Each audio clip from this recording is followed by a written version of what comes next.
Darbas su tarptautinėm auditorijom. Ir dažniausiai ruošiantis tokiom paskaitom kyla natūralus klausimas.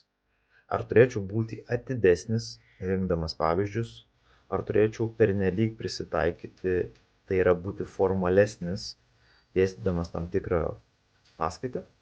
Ir išvada ne. Išvada aš turėčiau būti kuo natūralesnis ir kuo mažiau apkrauti save paskaitos metu, kad turiu prisitaikyti prie tarptautinės auditorijos.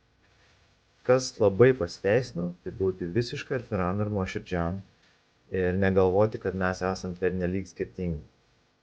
Bendra išvada yra tokia, mes esame labiau panašus kultūriškai, ypač Europos viduje, nei skirtingi, todėl aš kaip lektorius neturėčiau apsikrauti galvodamas, kad galbūt šitas pavyzdys tinka ar netinka, nes jis labiau tinkamas Lietuvoje.